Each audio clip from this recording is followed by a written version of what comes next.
Tenemos el mismo sol, la misma piel, alzando una bandera que se levanta por su Perú. Nos inspira tu geografía, tu historia, tu cultura. Tenemos la fuerza para seguir y la esperanza para ser mejores. Con todo el alma, soy la ciencia, letras, artes, soy universidad. Soy la fuerza, el corazón de mi Perú, soy universidad. Con todo el alma, soy la ciencia, letras, artes, soy universidad. Soy la fuerza, el corazón de mi Perú, soy universidad.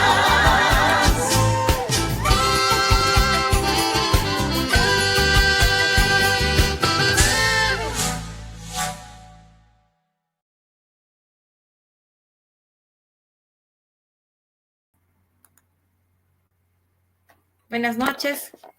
Estamos en este evento de jornadas académicas por el motivo de Universitas de este año.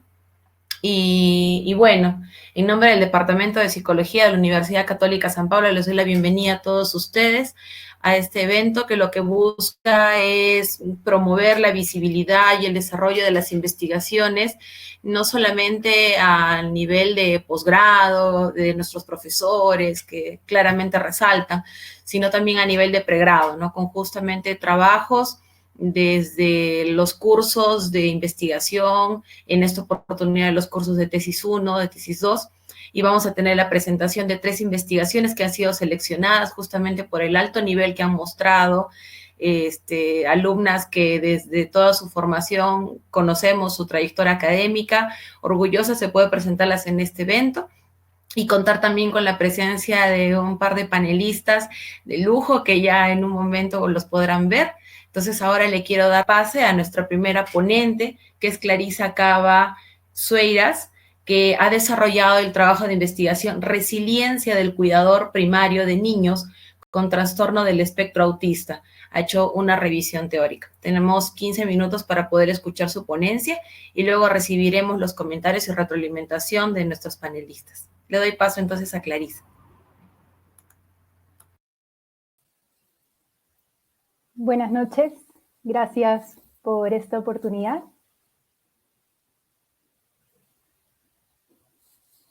Mi nombre es Clarisa Cava y el título de mi investigación es Resiliencia del cuidador primario de niños con trastorno del espectro autista. El objetivo de esta investigación fue revisar el contenido de los principales estudios que se han llevado a cabo sobre la importancia de la resiliencia en los cuidadores primarios de niños con TEA. El diseño de estudio utilizado fue de desarrollo teórico, considerando investigaciones en el marco de los últimos 10 años. 31 artículos fueron consultados, tanto en inglés como en español. No se desechó ninguno y se utilizó como fuentes de revisión Google Académico y Cielo. Estas publicaciones en su mayoría fueron productos del continente americano y algunas de estas fueron también revisiones españolas. Algunas de las variables que se tomaron en cuenta para esta investigación fueron principalmente las variables del papel del cuidador primario de los niños con TEA, la experiencia del síndrome del cuidador y la vivencia de la resiliencia en los cuidadores primarios. Bien, pasaré brevemente a definir mis variables de estudio. En primer lugar, definir brevemente qué es el trastorno del espectro autista. El DSM-5 considera el trastorno del espectro autista, también conocido por sus siglas como TEA, como uno de los trastornos del neurodesarrollo, cuyas alteraciones se presentan de forma cualitativa y se dan a nivel de la comunicación, del intercambio social, como también presentan manifestaciones de comportamientos repetitivos o también llamados estereotipias. Mencionarles brevemente que el trastorno puede manifestarse en 3 niveles. En cada uno de estos niveles el trastorno podría manifestarse de manera más grave, requiriendo así de apoyo en el nivel 1, en el nivel 2 de un apoyo sustancial y en el nivel 3 de un apoyo muy sustancial. La OMS nos indica que en el 75% de estos casos puede haber una comorbilidad con lo que es la discapacidad intelectual. Y otras alteraciones asociadas son la epilepsia, el trastorno de la integración sensorial, trastornos del sueño, dispraxias motoras y alteraciones de estilo auditivo, motoras, conductuales. En cuanto a la prevalencia del TEA, actualmente 1 de cada 160 niños a nivel mundial tienen TEA y en nuestro país son 15.625 personas inscritas con TEA, de las cuales el 81% son varones. Debemos considerar que estas estadísticas han mejorado debido al incremento de aceptación y de sensibilización que se ha tenido hacia el TEA, y también en cuanto a la mejora de la detección temprana. Ello en parte gracias a las grandes investigaciones que se vienen haciendo acerca del TEA, pero también gracias al papel que tiene el cuidador primario en ese sentido. Quisiera ahora entonces hablar del personaje principal de mi investigación, que es el cuidador primario. Llamamos cuidador primario al principal acompañante y cuidador de una persona incapacitada. Su misión es una tarea compleja y genera un estrés constante llamado en este contexto como sobrecarga subjetiva. Esta tarea la vive en sí enmarcada en la experiencia del duelo. ¿Por qué duelo? Porque las personas de un hijo con discapacidad, en este momento estamos hablando del TEA, vive enfrentando renuncias a las expectativas y a los sueños que tenían para con su hijo. Ello puede generar ya de por sí en el cuidador la sensación de incertidumbre, de sufrimiento, de episodios depresivos y la incapacidad para ejercer muchas veces la crianza, así como también ciertas angustias sobre qué va a ocurrir en el futuro con su hijo, qué va a ocurrir en el futuro con ellos mismos y con el resto de la familia. La experiencia particular entonces que tiene el cuidador primario frente a lo que objetivamente vive se le llama sobrecarga subjetiva, que es la resonancia y la vivencia psicológica percibida y vivida asociada al hecho de cuidar al niño. Resaltemos que nos referimos a un trastorno que es amplio en su manifestación y que va muchas veces, como hemos mencionado, asociado a otras comorbilidades, así como también creencias falsas que se tienen acerca del TEA. Todo ello genera exigencias e incertidumbres que van generando que esta percepción del cuidador lo lleven a generar el estrés y la sobrecarga. Otros aspectos muy importantes que se deben considerar en la experiencia de la sobrecarga subjetiva del cuidador son, en primer lugar, cuál es la severidad con la que el niño manifiesta el TEA, considerando también sus características personales, y la probabilidad de presencia de comorbilidad con otras alteraciones.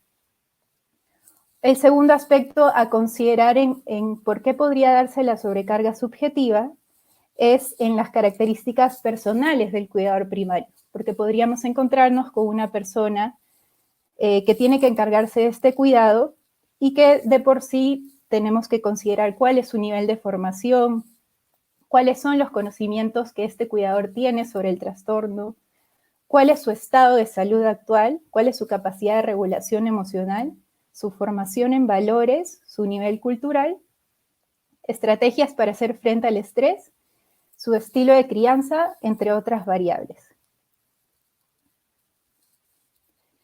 Es aquí donde quisiera encajar el importante papel de la resiliencia en la vida del cuidador primario del niño con TEA. Este término propuesto, adaptado en la psicología positiva, busca describir aquella experiencia humana por medio de la cual las personas tienen la capacidad para sobreponerse y para mantener equilibrio mental en las situaciones adversas, no sintiéndose sobrepasados por estas. ¿Cómo se encaja entonces la resiliencia en la experiencia del cuidador primario? La resiliencia es de por sí un factor protector y un mecanismo de afrontamiento para mejorar las respuestas del cuidador primario. Él, frente a la urgente necesidad que tiene de adaptarse a esta nueva vida que conllevan los cuidados particulares del niño con TEA, responde a su necesidad de dar lo mejor de sí por su hijo.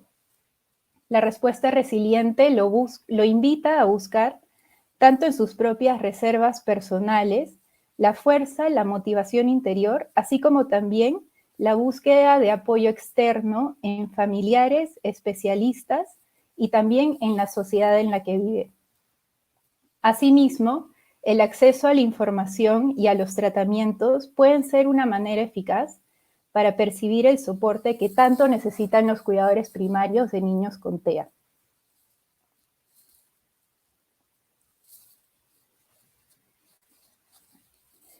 ¿Qué podemos ir rescatando entonces de esta investigación?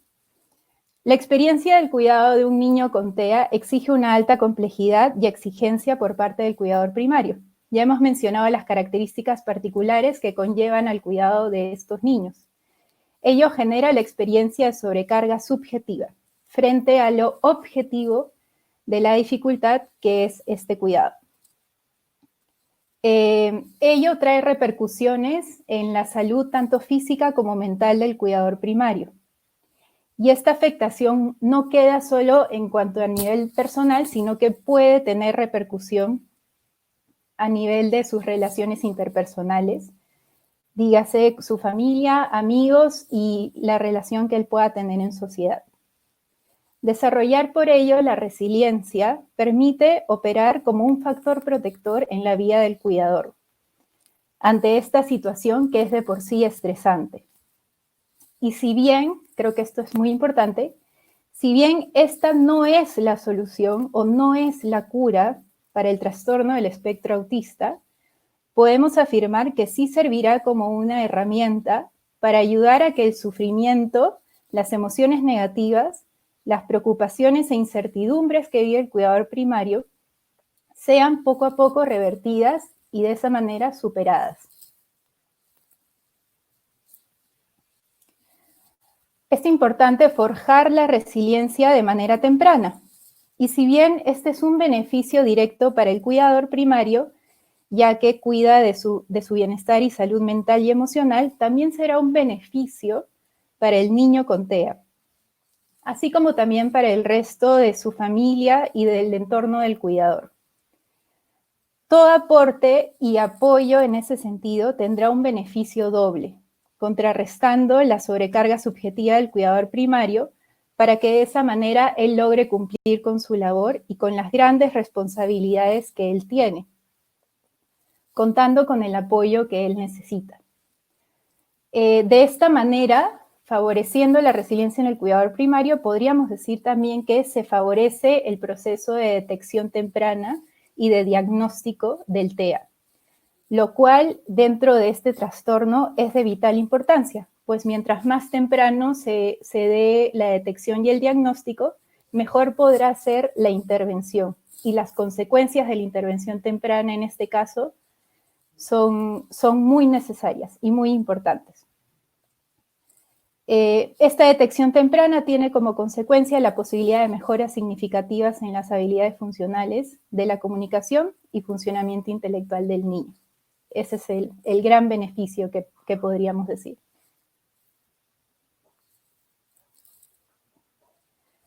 Por último, mencionaré algunas de las limitaciones y recomendaciones que puedo ofrecer acerca de este estudio. Es aún muy amplia, pero también muy poca la investigación que se tiene sobre el trastorno del espectro autista en sí mismo, así como también la importante relación que debe haber entre la experiencia del cuidador primario y el desarrollo de la resiliencia. En general, lo descubierto siempre apunta a mejorar la experiencia del niño, lo cual es buenísimo.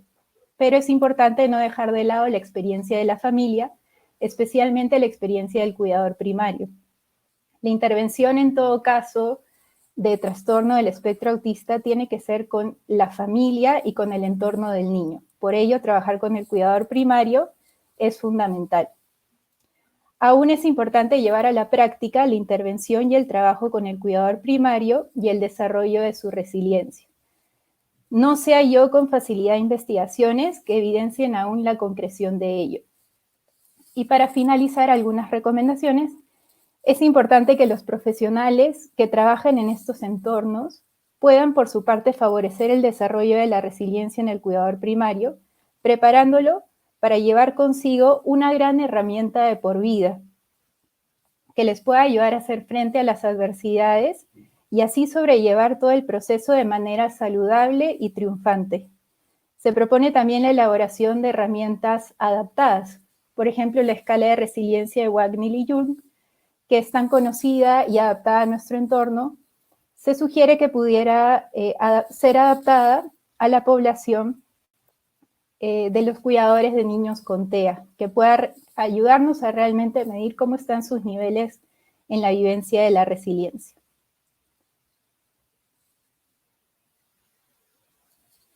Y eso sería todo. Muchas gracias. Ok, gracias, Clarisa. Entonces ahora me gustaría invitar a nuestro primer panelista, que es el doctor Tomás Caicho Rodríguez. Bueno, presentarlo un poquito para que lo conozcamos. Él es psicólogo de la Universidad Nacional Mayor de San Marcos, magíster en psicología, con mención en psicología educativa por la Universidad de San Martín de Porres, doctor en psicología por la Universidad San Martín de Porres, docente investigador de la Universidad Privada del Norte, de la Universidad Peruana de Ciencias Aplicadas, investigador RENACIT, Grupo Carlos Monge, nivel 2, y ganó el año pasado el premio a la excelencia en investigación Elsevier. Es un gusto tener un amigo y un investigador tan renombrado peruano como tú, Tomás. Quisiéramos escucharte. Gracias por estar con nosotros. Gracias, Gabriela, y un fuerte abrazo a la distancia. Lamentablemente, pues la situación actual no nos permite estar más cerca. Gracias por también la exposición. Creo que esto es un tema sumamente importante, ¿no? Me has recordado un tema de tesis que yo estoy llevando justo con un estudiante de UPC, algo parecido con cuidadores, pero con niños que tienen cáncer, ¿no? Entonces, más o menos la temática es relativamente parecida.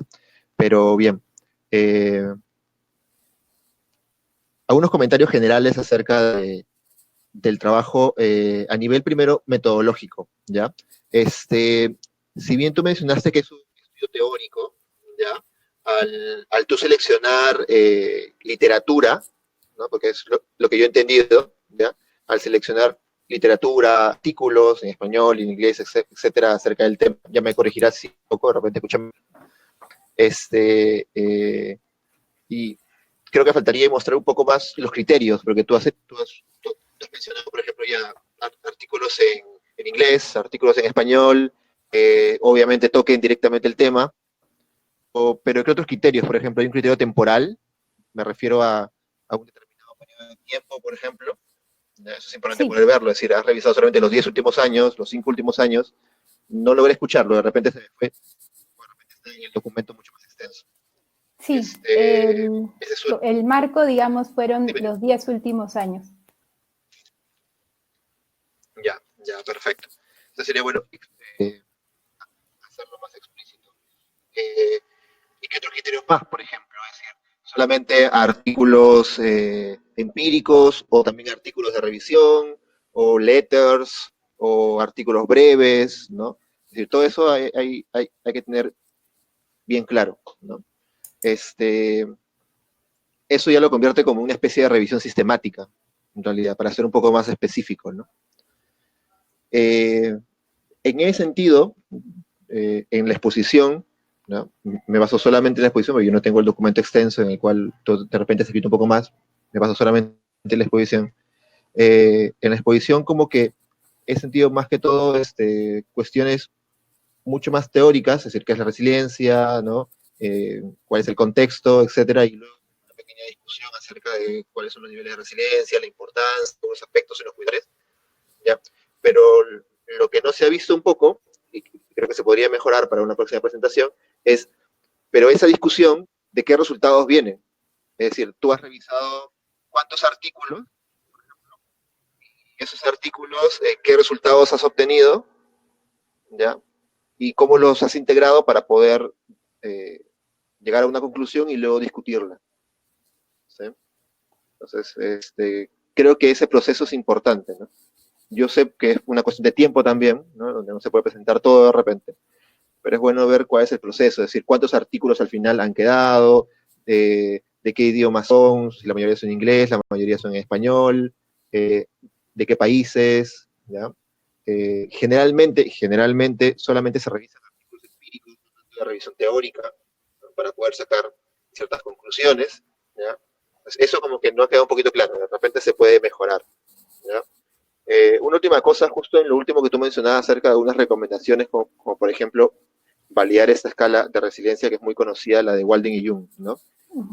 Eso me permite como que ejemplificar lo que ya te comenté antes, es decir, esa sugerencia te viene, es decir, tú dentro de tu análisis has hecho también un análisis de las escalas que se han utilizado, por ejemplo, ¿ya? Porque si es así, entonces ya tendría sentido como que concluir que de repente la escala de Jung es la más utilizada y por ende debe ser validada también en este contexto.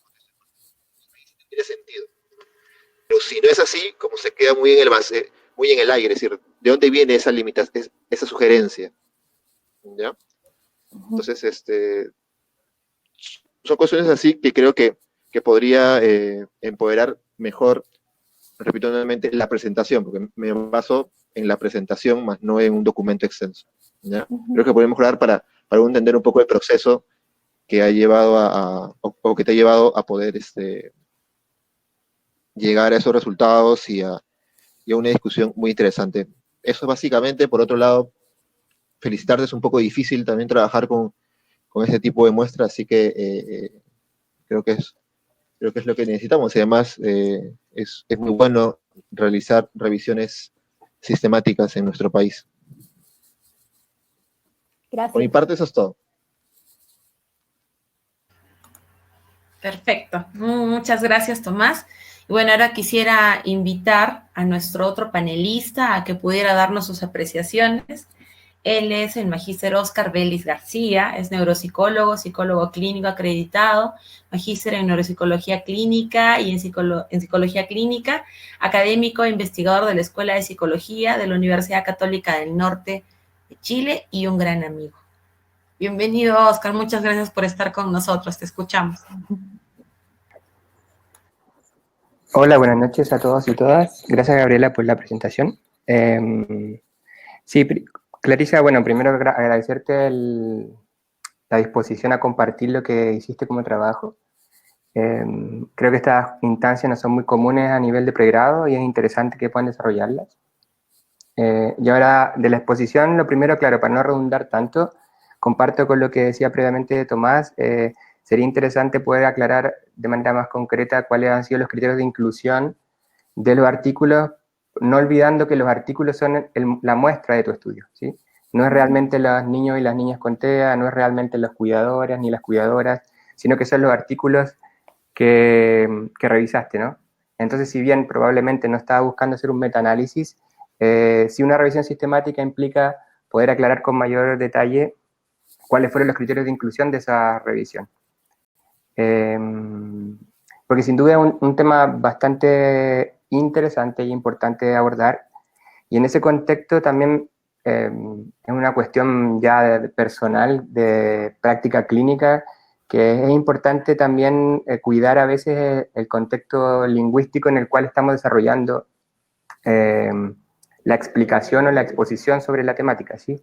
Entonces ahí quizás también, a propósito de la exposición, del tiempo, pero es interesante pensar que el TEA en sí mismo no es una discapacidad ni una situación de discapacidad, sino que es una condición, que claro, hay un debate asociado a eso, pero al ser una condición no vamos a encontrar jamás por ahora algún procedimiento técnico que lo pueda curar o revertir. Por lo tanto, es interesante y es importante siempre utilizar como claridad para las personas que no conocen el tema en detalle o que no están instruidas, que el lenguaje sea como un poco técnico, preciso respecto a eso, ¿no?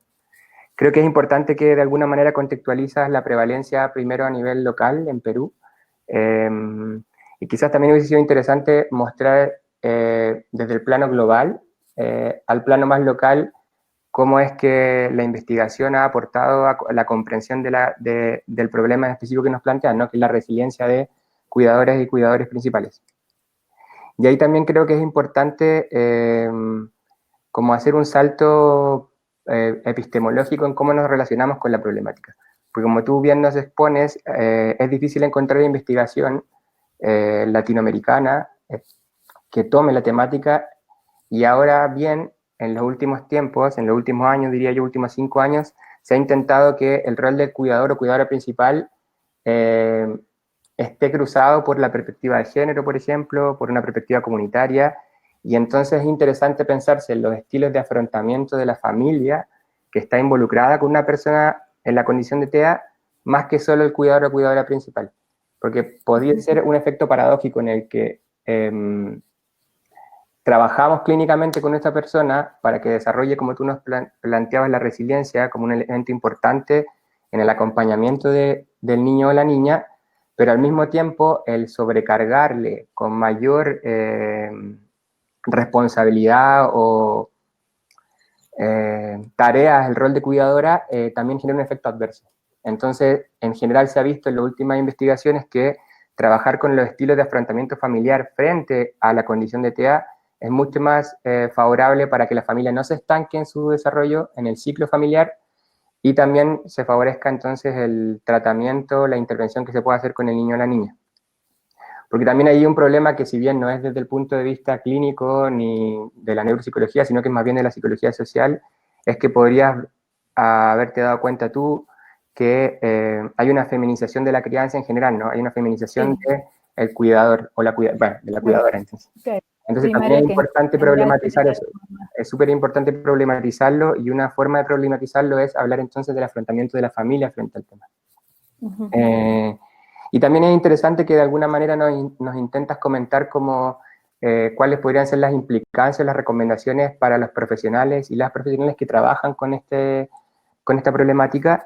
Y ahí también es interesante entonces que, claro, desde el punto de vista de una revisión teórica va a ser complejo hacer eso, pero sí sería interesante como pensar y proponer entonces también qué diseños o qué tipos de investigaciones se podrían desarrollar para así dar cobertura a eso que tú presentas y que sin duda es interesante, ¿no? Que esto no se quede más bien, que pase a ser investigación más aplicada, más que solo básica.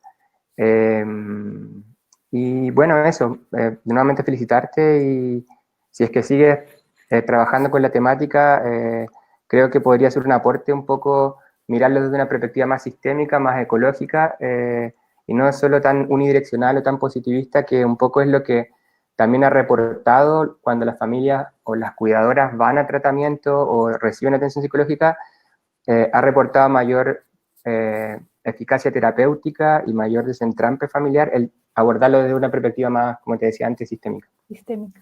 Sí. Eso, muchas gracias y nada más que eso. Gracias. Muy bien, entonces, gracias, Clarisa. Vamos a dar pase a la siguiente ponente. Bueno, ahora quiero invitar a Valeria Peralta Sosa, quien va a presentar la investigación Uso problemático del celular en adolescentes. Adelante, por favor, Valeria.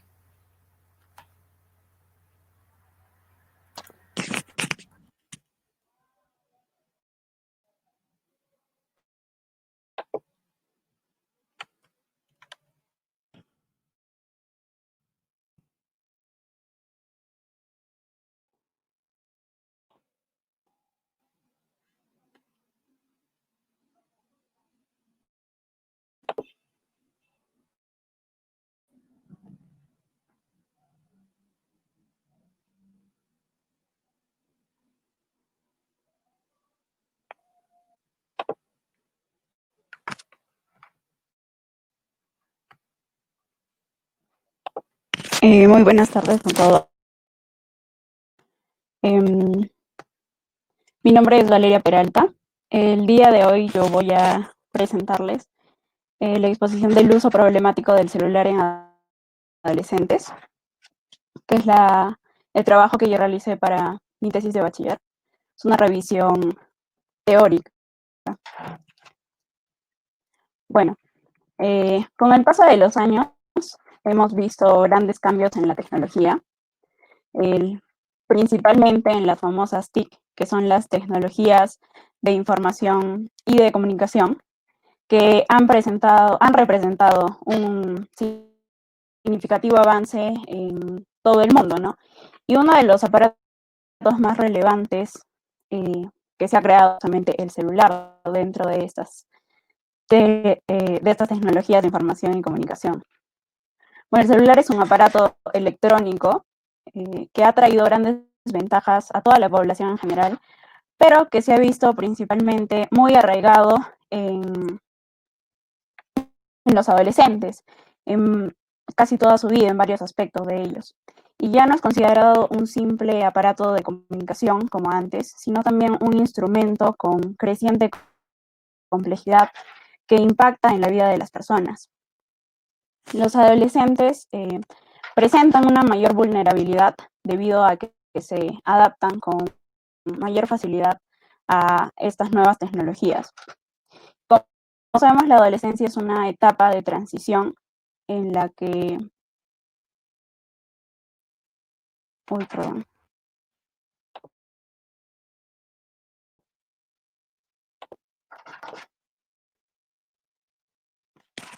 Perdón, me indican que mi audio está mal, ¿no? No sé si alguien me puede confirmar si me pueden escuchar.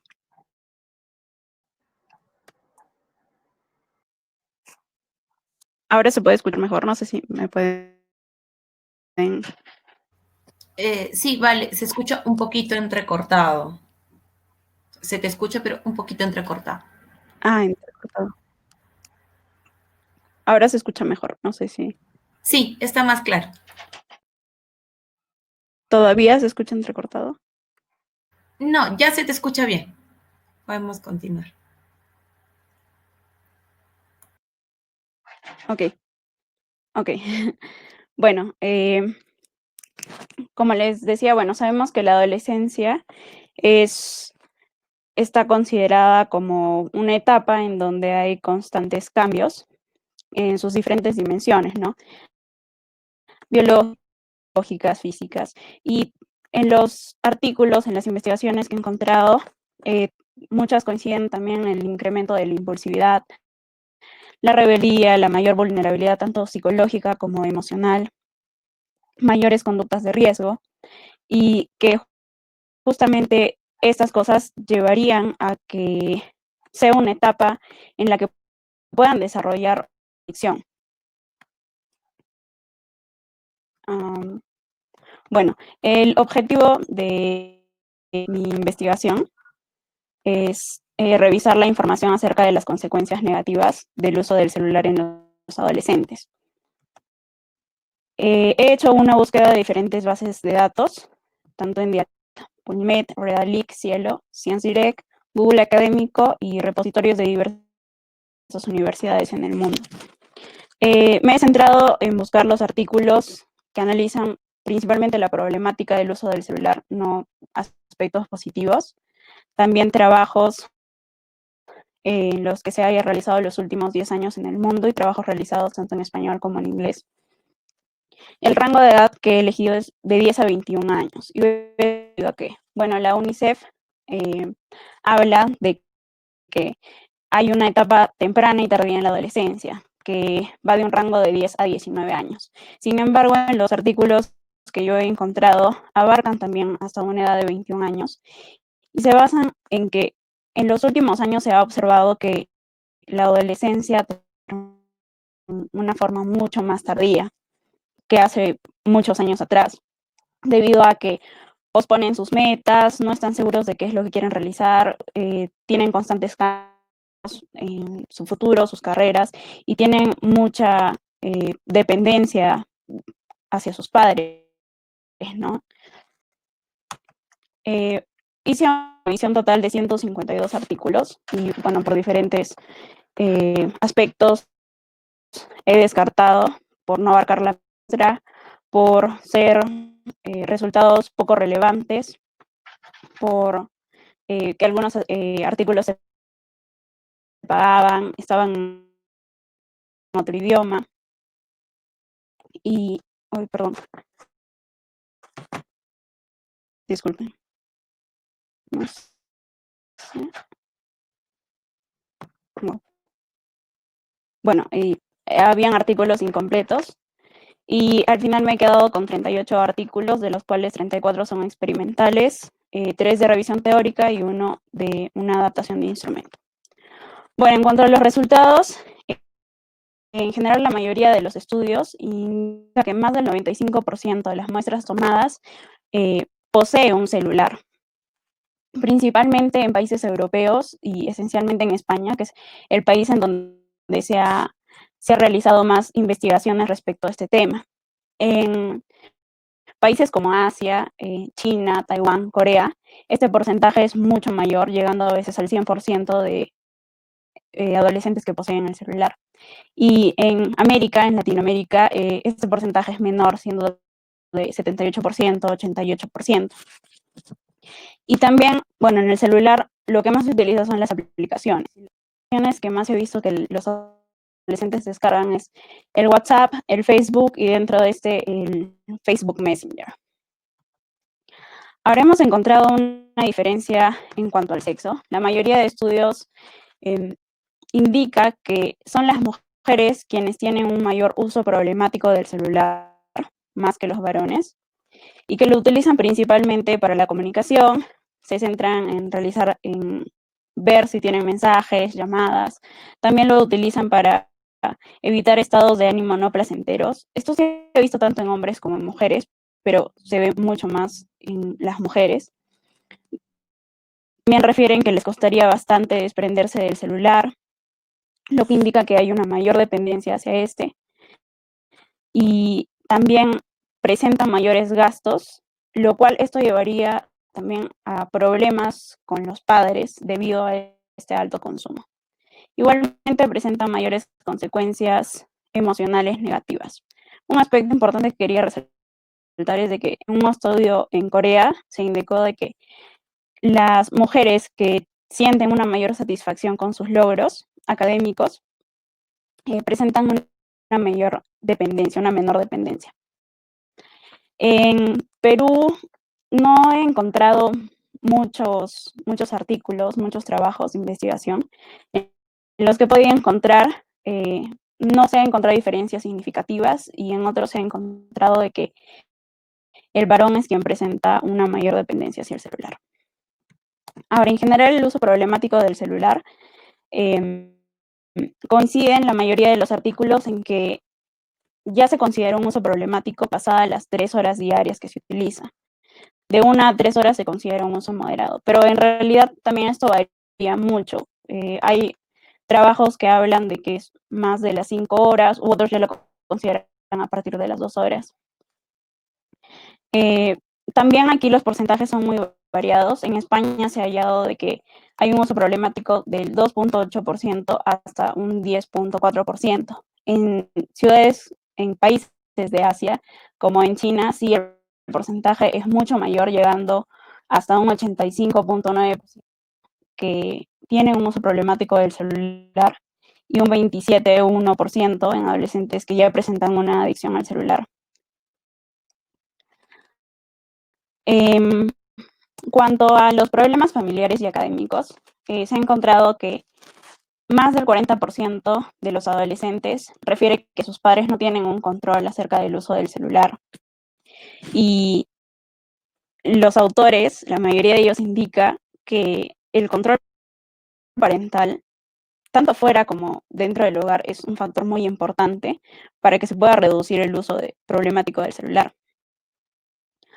Ahora, también se ha visto que los niveles altos el nivel de estudio, sobre todo universitario, de los padres, tanto como una comunidad que presenta también un nivel de educación mayor y una relación fuerte entre el padre y el hijo se relaciona con un menor uso problemático del celular.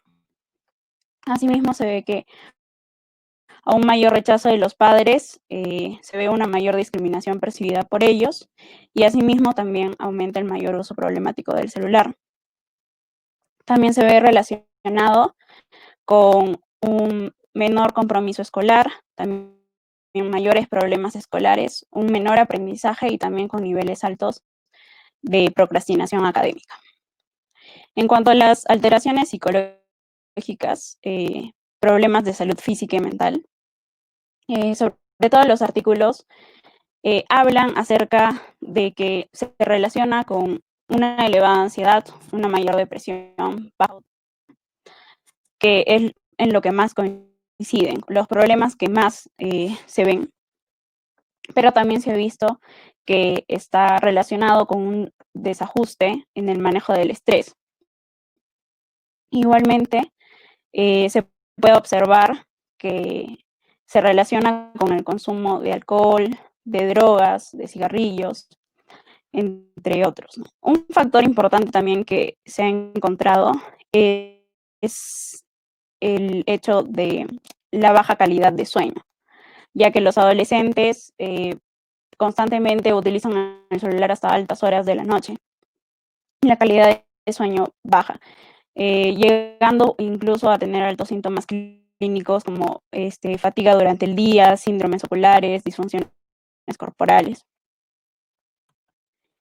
Bueno, en cuanto a los problemas emocionales y estudios demuestran que la persona que tiene dificultad en regular sus emociones tiende a tener un comportamiento compulsivo, a fallar en las estrategias de afrontamiento, como la falta de control de estados de ánimo, y esto podría llevar a también un uso abusivo del celular.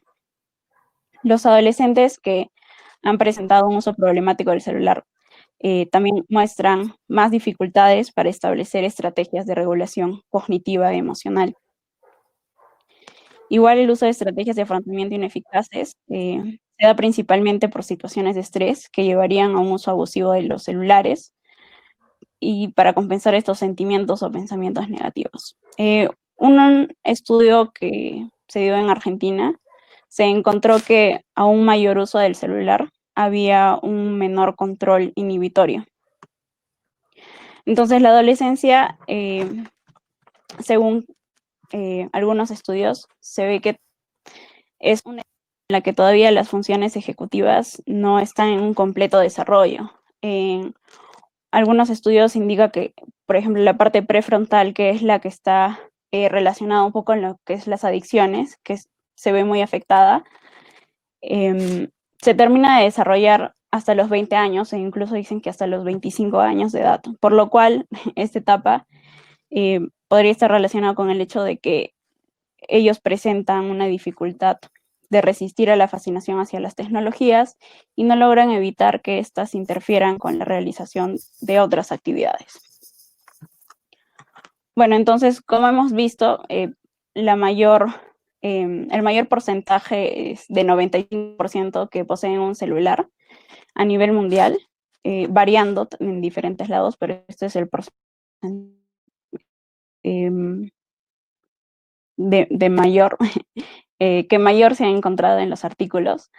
Hay una variabilidad en cuanto a los porcentajes del uso del celular, problemático del celular entre cada estudio, como la dependencia y la adicción como tal. La mayoría de los estudios coincide en que se presenta un uso problemático del celular si es que pasa más de las 3 horas, ¿no? Pero como dije, esto también varía. La mayoría de los estudios apunta a que es la mujer quien presenta una mayor dependencia del celular a comparación del varón.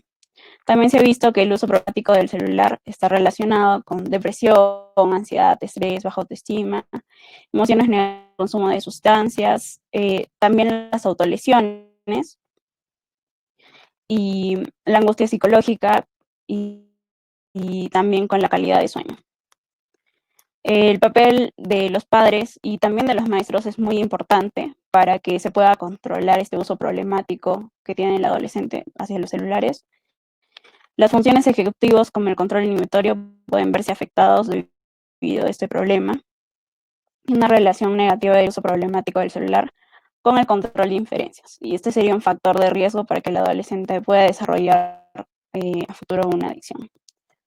Bueno, las limitaciones que he encontrado, principalmente no se puede categorizar un porcentaje apropiado entre los usuarios problemáticos, dependientes, adictos, debido a que son diferentes los criterios que tienen en cada trabajo.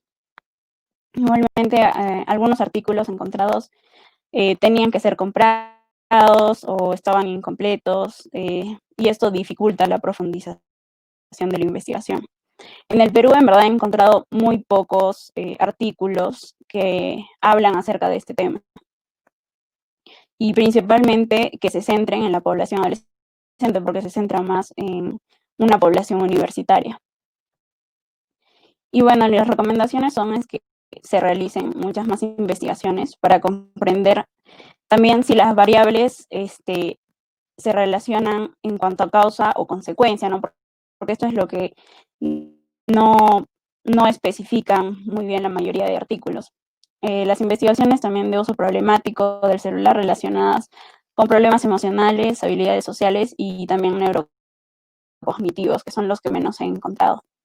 Estudios también para observar qué factores influyen en la mujer, que ocasiona que tengan esa mayor tendencia a desarrollar un uso problemático del celular, y que se tome mucho más en la población adolescente escolar. Eso sería todo. Muchas gracias.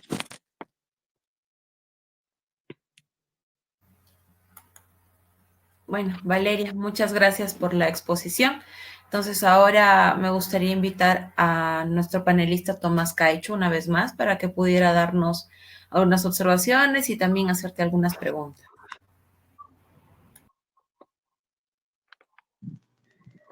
Sí, ¿cómo estás, Valeria? ¿Qué tal? Buenas noches. Buenas noches. Igual creo ¿cómo estás? Igual creo que es un tema de mucho interés, ¿no?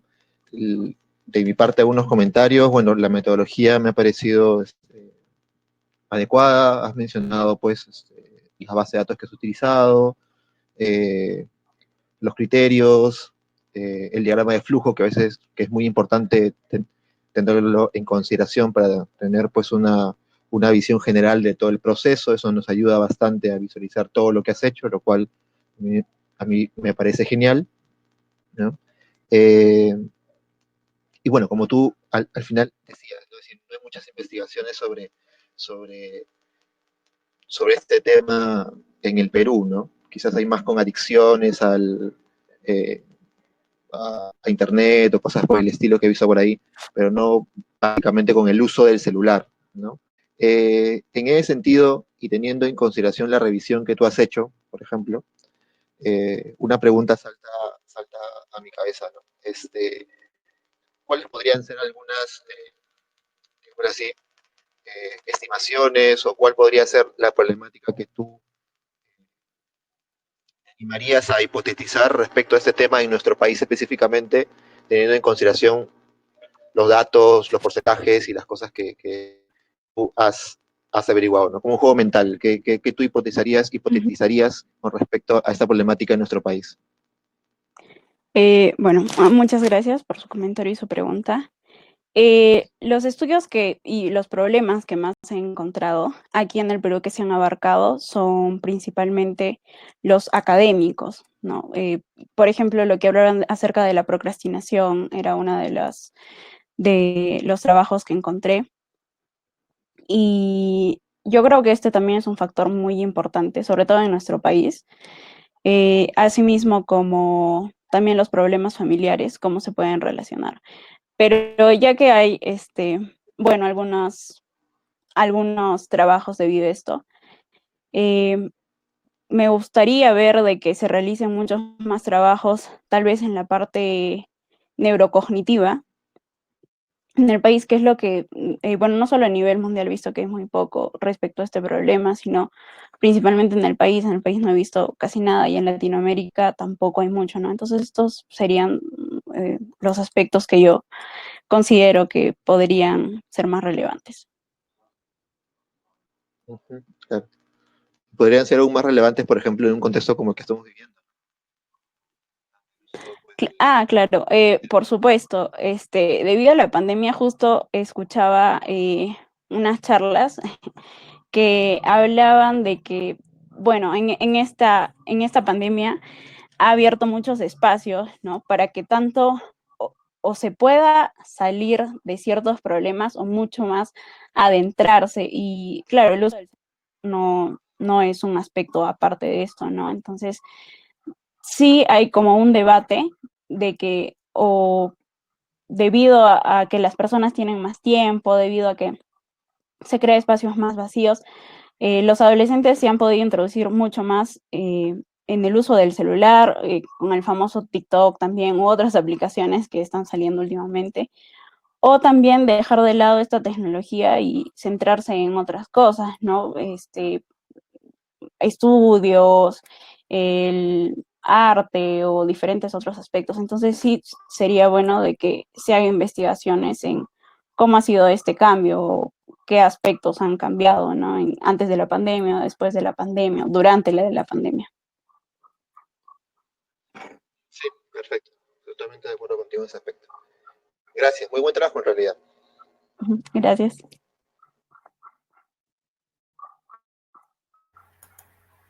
Bien, entonces ahora pasamos a la intervención de nuestro otro panelista. Invito a Oscar para que pueda darnos sus apreciaciones. Gracias, Gabriela. Valeria, bueno, en primer lugar, muchas gracias por la presentación. Me pareció bastante clara y organizada, así que eso tiene que ser reconocido siempre, digo yo, y en el tiempo que tenías para explicarlo.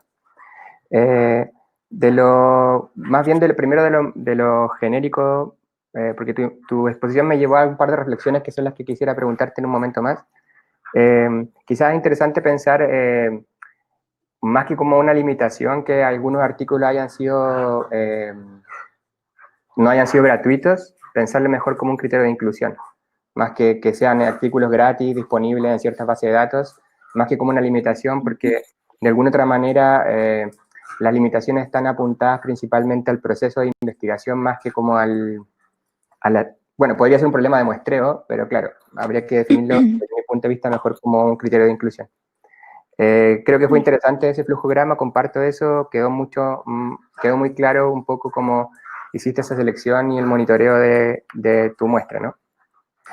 Y dicho eso, me gustaría preguntarte, después de todo esto que tú revisaste, ¿crees que en los y las adolescentes el uso problemático podría deberse al celular en sí mismo o a las redes sociales?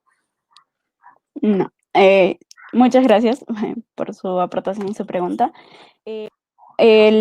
La dependencia que se tiene hacia el celular o este uso problemático no se da al aparato en sí, ¿no? Sino justamente a las complejidades que tiene las aplicaciones, juegos, las redes sociales, toda esta clase de cosas. Esos son lo que llevan, ¿no?, a cabo a que la persona origine un uso problemático del celular. Y ahí, claro, me gustaría resaltar de que, por ejemplo, cuando hacía algunas revisiones, veía de que algunos, los instrumentos que se utilizaba a veces no eran muy específicos, ¿no? Porque decía, se usa de tal hora a tal hora el celular, pero uno puede utilizar el celular, por ejemplo, para libros, entonces puede leer mediante el celular, sin embargo, puede estar 5 horas ahí y sin embargo no lo consideraría como un uso problemático en general, ¿no? O sea, no, es dependiendo el uso que se le da al celular. Super. Claro, a eso apuntaba un poco, ¿no? Que pareciera ser que también por algunas revisiones que algunas investigaciones, es más bien el espacio de reconocimiento virtual, ya sea a través de juegos de multiplataforma, juegos en línea o aplicaciones de redes sociales, que es que generaría probablemente esta dependencia, adicción o uso problemático, que también es otro problema, como tú bien lo presentas, ¿no? No está muy clara la frontera entre una cosa y otra, más que quizás el uso del aparato en sí mismo y el uso que le pudiésemos dar para otras cosas, ¿no? Sobre todo en el contexto de las TICs, que podría ser aprovechando este sobreuso de la tecnología, podría ser al revés, más que ayudar a la procrastinación académica, podría ayudar a favorecer el interés académico. Otra pregunta que me surgió un poco es que, ¿qué opinas tú un poco de esto que bien nos relata respecto a que pareciera ser que uno de los grandes o de los principales criterios para definir el uso problemático está relacionado con el tiempo solamente, ¿no? Sí, sí, pues, la mayoría de artículos e investigaciones señalaba esto, ¿no? Pero también se toma otros criterios muy diferentes, ¿no? No solo el tiempo, sino aspectos como a qué contenido se está adentrando la persona. No me acuerdo ahorita otros criterios que había encontrado, pero es simplemente el tiempo, en realidad, ¿no? Y eso también se debería tomar en cuenta. Sí, entonces quizás sería interesante para una futura presentación, no sé si sigues trabajando en esta temática, poder exponer también entonces cuáles serían estos otros criterios para definir operacionalmente qué vamos a entender por problemático, y también como tú lo presentas, ¿no? Dado que pareciera ser que no hay un criterio unificado a nivel mundial, quizás también sería interesante tú como investigadora exponer desde qué criterio te estás posicionando, desde qué marco epistemológico te estás posicionando para definir el uso problemático.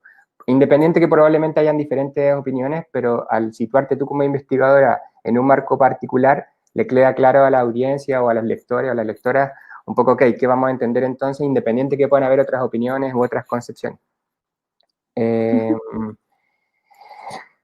Y no sé si lo pudiste revisar, pero si alguna de estas investigaciones definió, más allá de un criterio estadístico, no más allá de frecuencia o medida de tendencia central, si alguna investigación hizo un estudio correlacional o causal respecto a por qué habrían diferencias por género en el uso del teléfono, o sea, del uso del problema celular.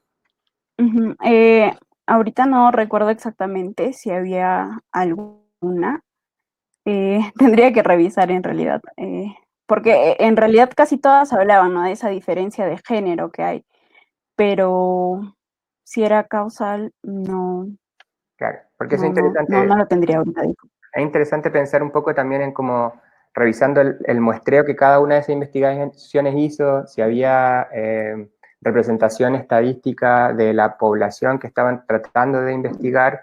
A veces pasa que hay un sesgo del muestreo quizás en la representación o en el decir este género, hay un efecto diferencial en el género respecto al uso, en este caso, del teléfono. Entonces quizás es importante dado que es algo que se salió bastante en tu exposición, un poco contextualizar también ahí, ok, ¿eso se debería a algo o es un vacío de conocimiento que habría que llenar? O efectivamente está hecho está dicho a propósito de medidas de tendencia central que no son explicativas, que no son causales. Entonces, es interesante eso para no generar nuevamente mayor como estereotipo, perdón, de cómo la generación adolescente usa el teléfono, etcétera, etcétera.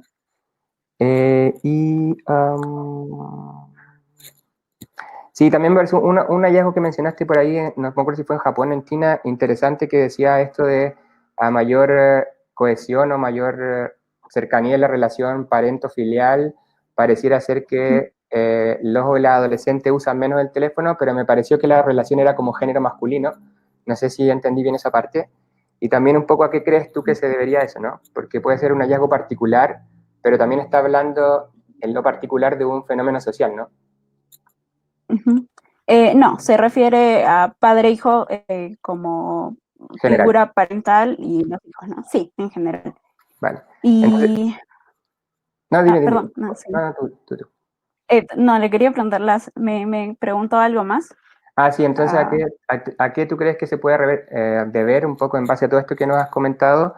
Que si esta relación parento-filial pareciera ser más cercana, de mayor reconocimiento, no sé cómo habrán definido la cercanía en el estudio, que entonces el uso del teléfono problemático del celular sea diferente cuando no se da esta condición en el sistema familiar. Bueno, por lo que he podido observar, tocaban también un punto de lo que es la comunicación entre el padre y el hijo, ¿no? Porque también en la misma investigación y en otras, refería que este rechazo de parte del padre hacia los hijos, el abuso también, más bien aumentaría el uso problemático del celular, ¿no? En cambio, una buena relación entre ellos ocasiona el efecto contrario, ¿no? Esto se podría ver a que, bueno, o sea, el que la relación sea mucho más fuerte, el que tengan una mejor comunicación, el que tal vez haya normas más esclarecidas respecto a esto. También había también, bueno, no lo toqué en la exposición, pero me acuerdo de que también se refería a la soledad y que el adolescente en cuanto se sentía más solo también utilizaba mucho más. Entonces, también esto podría estar muy relacionado, ¿no? El no tener a sus padres cerca, el que sean muy abusivos, muy distantes, también podría llevar a que tenga un uso problemático del celular. Entonces, como para cerrar, sería interesante quizás, si sigues trabajando en esto, poder acceder también a información no solamente cuantitativa de la población en la que estamos estudiando, sino que también cualitativa respecto a las razones del uso, las razones de por qué uso el celular. Probablemente hay un espacio de reconocimiento virtual que no está en lo presencial, en los sistemas familiares, que también podría tener que ver en esto, ¿no? Finalmente, muchas gracias por la presentación. Muchas gracias. Bueno, muchísimas gracias, Valeria, por haber compartido con todos nosotros esta investigación que has realizado. Importante este tema y mucho más en la coyuntura que todos estamos viviendo. Pues esto es un aliciente, ¿no? Veo muchos de los alumnos de los cursos de investigación, de metodología, que también vienen desarrollando sus investigaciones, sus proyectos. Y bueno, ¿no? A veces unas revisiones teóricas nos parecen extensas, complicadas, pero el ver que compañeras de pregrado puedan realizarlas y con este nivel de calidad, pues anima también a que podamos trabajar en ese sentido, sigamos produciendo. Vamos a dar entonces un pequeño momento para recibir a la siguiente ponencia, que está a cargo de dos alumnas. Vamos a tener la presencia de Adriana Orihuela Vegaso y Natalia Ugarte Mostajo. Ellas han desarrollado la investigación Funcionamiento de la teoría de la mente en el desarrollo infanto-juvenil. También han realizado una revisión teórica sobre este tema. Entonces, vamos a darle el pase para que ellas puedan exponer. Si es que en caso hay alguna pregunta en el chat, pueden hacerla. Veo que están diciendo de que no hay mucho tiempo. Tenemos un margen de tiempo, que si tienen alguna pregunta para alguna de las ponentes, pueden realizarla y podemos compartirla. Tenemos un poquito de tiempo. Bien, entonces, ahora sí doy el espacio para que puedan iniciar la siguiente ponencia.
Buenas noches, ¿se escucha? Sí, Adriana, ahora sí. Listo. Vamos a empezar. Nat, ¿estás?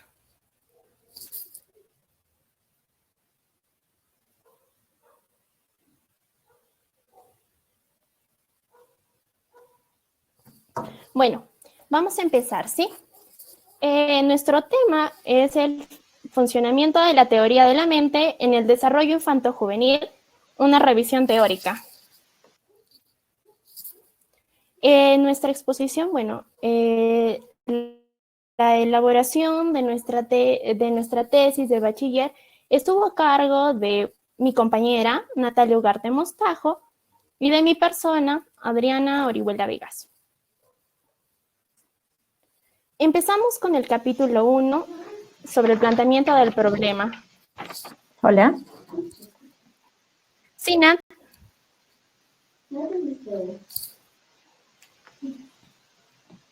Muy bien. Vamos a empezar con el planteamiento del problema, la justificación.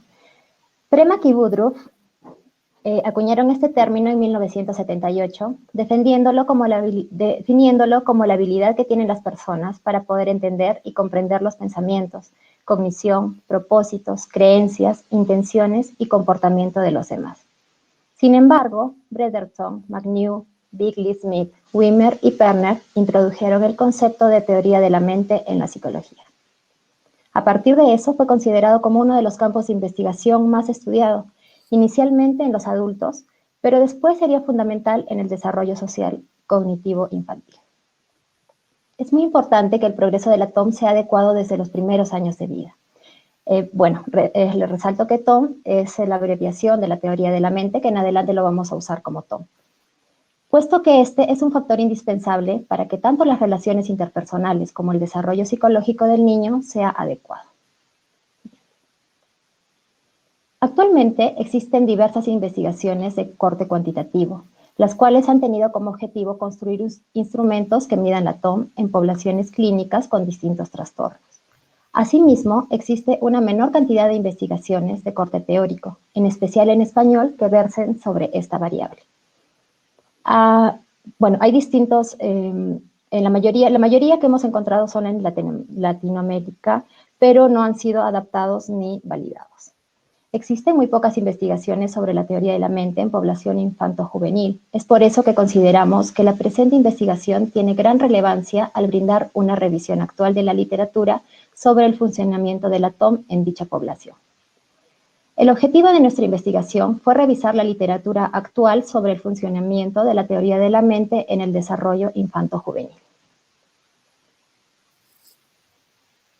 En el capítulo 2 presentamos el método de investigación. El diseño de la investigación fue un diseño teórico basándonos en el modelo de Montero y León.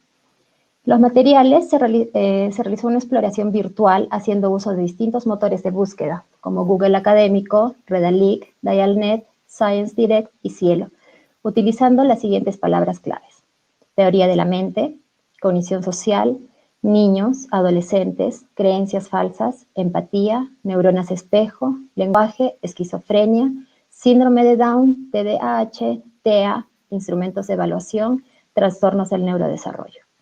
Se tuvo en consideración que los documentos cumplan con los siguientes criterios: que sean investigaciones en idioma inglés y español, y teniendo en cuenta un rango de los últimos 19 años. En el procedimiento realizamos una búsqueda virtual de tesis de grado y de artículos de revistas indexadas de ciencias sociales y de la salud.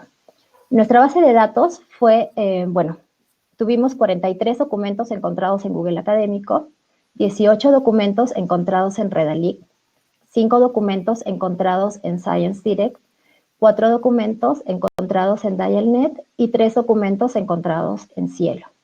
En total tuvimos 73 archivos verificados, de los cuales descartamos 28, 11 por no concordar con la población de estudio que estábamos estudiando y 17 porque no correspondían con el objetivo. Entonces, al final nos quedamos con 45 documentos para esta investigación. Listo. En el capítulo 3 tenemos los resultados. Dentro de los resultados de la presente investigación, como ya mencionó Natalia, se consideraron 45 artículos. Según el diseño de investigación, 13 fueron estudios cuantitativos, 32 revisiones teóricas. Según el idioma, 9 fueron en inglés y 36 en español. Y por último, según las categorías, 7 se utilizaron para cognición social, 14 para teoría de la mente, 14 para la toma en diversas poblaciones, 10 para instrumentos que miden la teoría de la mente y 7 para variables frecuentemente relacionadas con la teoría de la mente. La organización se presentó por temáticas, las cuales vamos a mencionar a continuación. La primera temática es cognición social. Al hablar de cognición social, nos referimos a los procesos mentales y neuropsicológicos que tienen que ver con la información sobre el mundo que rodea a la persona, los cuales involucran el poder percibir las emociones, los pensamientos, la información externa, almacenarla, recuperarla y posteriormente aplicarla a las situaciones sociales. Los procesos cognitivos que forman parte de la cognición social son los siguientes. Primero, el conocimiento social o esquema social. ¿A qué se refiere esto? Digamos a las reglas, a las metas y a los roles y acciones aprendidas que pueda tener una persona. La teoría de la mente, que es el identificar los deseos, sentimientos, creencias, para que posteriormente se puedan explicar, predecir, entender.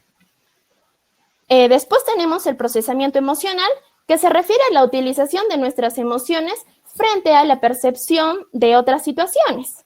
Luego la percepción social, que es la capacidad que pueda tener el individuo para atribuir un valor a las reglas que le son impuestas y a los roles. Y finalmente, el estilo atribucional, que son las razones que se brindan frente a las causas de los resultados que se van obteniendo.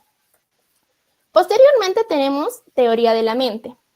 Singer en el 2006 afirma que quien mejor desarrollada tiene las habilidades de conformar grupos sociales y comprender cómo actúan los demás es el ser humano, ya que éste cuenta con la habilidad de entender y predecir la conducta de los demás. ¿Por qué aquí especifica que el ser humano? Porque los autores Premack y Woodruff, que empezaron lo que era la teoría de la mente, para poder dar esta definición, hicieron una investigación en chimpancés, y los chimpancés demostraron que también podían predecir. La TOM permite al individuo discriminar y diferenciar los distintos estados mentales propios y de los demás. Es por esto que se hace referencia a la capacidad mentalista, en la cual se establecen dos niveles. En el primero, las personas tienen la capacidad de conocer la existencia de algo, y en el segundo, se forma una representación simbólica de creencias que pueden ser falsas. Luego, pusimos la TOM, la teoría de la mente, en las diversas poblaciones. Lo hemos dividido en dos. En teoría de la mente, en niños y adolescentes neurotípicos o normotípicos y en poblaciones atípicas. En neurotípicos o normotípicos, vamos a empezar. Riviere indica que entre los 4 y 6 años aproximadamente, los niños se expresan como individuos capaces de poder comprender las creencias falsas. En esta etapa, los niños desarrollarán sutiles estrategias de engaño. ¿Por qué mencionamos los 4 años y no los 3? Se han hecho evaluaciones, investigaciones en niños de 3 años. No han podido resolverlas de la mejor manera. En cambio, los niños de 5 años, sí, por lo que se dice que los 4 años es como que el punto de quiebre cuando los niños van a poder desarrollar de una mejor manera la teoría de la mente. El desarrollo más completo y complejo de la TOM se alcanza entre los 9 y 11 años. Es en esta edad que se llega a comprender con mayor facilidad algunos contextos que contengan sarcasmo, engaño o mentira. No hemos mencionado más sobre los adolescentes porque no hemos encontrado mucha información. Lo que encontramos en cuanto a adolescentes era relacionado a la empatía. Sin embargo, es muy importante en esta población la teoría de la mente, ya que en la adolescencia es cuando las personas empiezan a relacionarse, tienen mayores vínculos, etc. Luego hemos considerado la teoría de la mente en poblaciones atípicas. Especialmente hemos mencionado aquí los trastornos del neurodesarrollo que tienen afectada la cognición social. Hemos considerado los que hemos encontrado con mayor incidencia en los documentos revisados, que ya tengan alterado la cognición, ya tengan alterado el lenguaje, ya tengan alterado la motricidad, a nivel social, ¿no? Y puede ser genético o ambiental. Estos son los siguientes.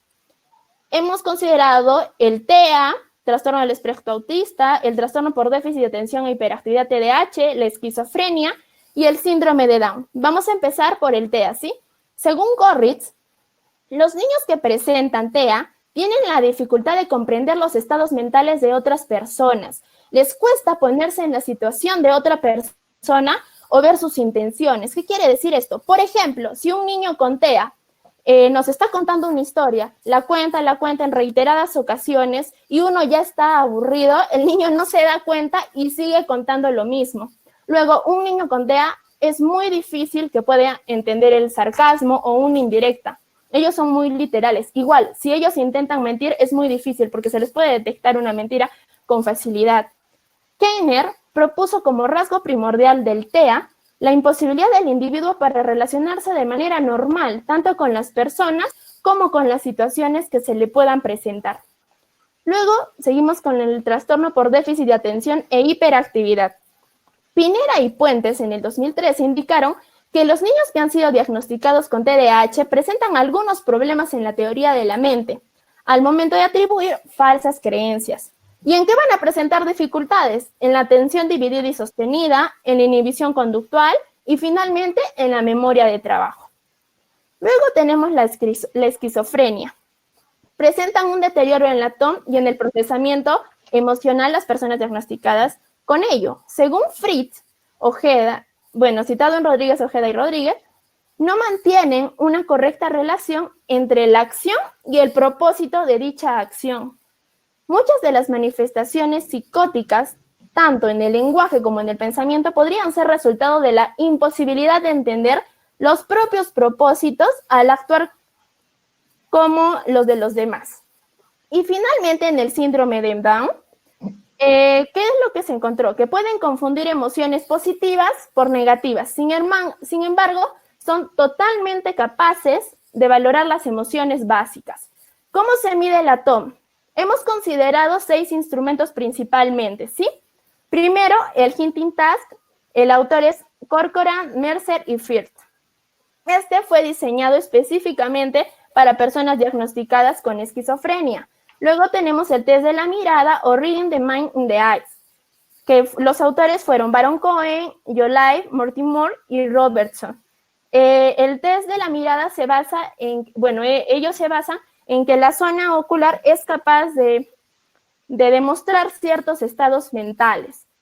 Luego tenemos el test de comprensión de creencias falsas, MaxiTask, que es de autores de Wimmer y Perner, y el prueba de falsa creencia de Sally y Ann, que es de Baron y Cohen y Coles. El MaxiTask y el Sally y Ann son muy parecidos, y el de Sally y Ann es el más utilizado actualmente, ¿no? Luego tenemos el Facial Expressions of Emotion Stimuli and Test, el FEST, que los autores son Andy Young, David Perret, Andy Calder, Rainer Springelmeyer y Paul Ekman. Y finalmente el Benton Facial Recognition Test, que es de Benton. No se ha encontrado suficiente información sobre la validación de dichas pruebas en nuestro contexto latinoamericano, específicamente en Perú, ¿sí? Las variables frecuentemente relacionadas que hemos encontrado en la mayor cantidad de artículos son neuronas espejo, empatía y aprendizaje. Empecemos con neuronas espejo. Para que se activen las neuronas espejo se requieren de los estímulos visuales y de la interacción entre dos seres humanos. No es posible dicha activación si faltase uno de estos componentes.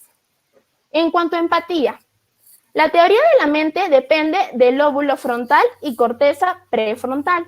Por otra parte, la empatía depende de cortezas sensoriomotoras y estructuras límbicas y paralímbicas, gracias a las cuales somos capaces de poder participar de los sentimientos y emociones de otros. Finalmente, el aprendizaje.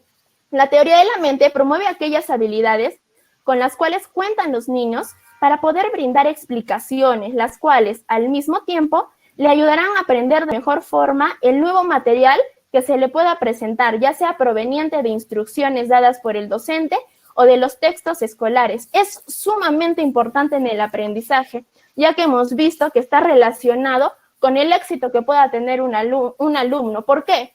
Porque puede mejorar su relación con los compañeros, su relación con los docentes, va a ayudar en el desarrollo de las habilidades que pueda tener este.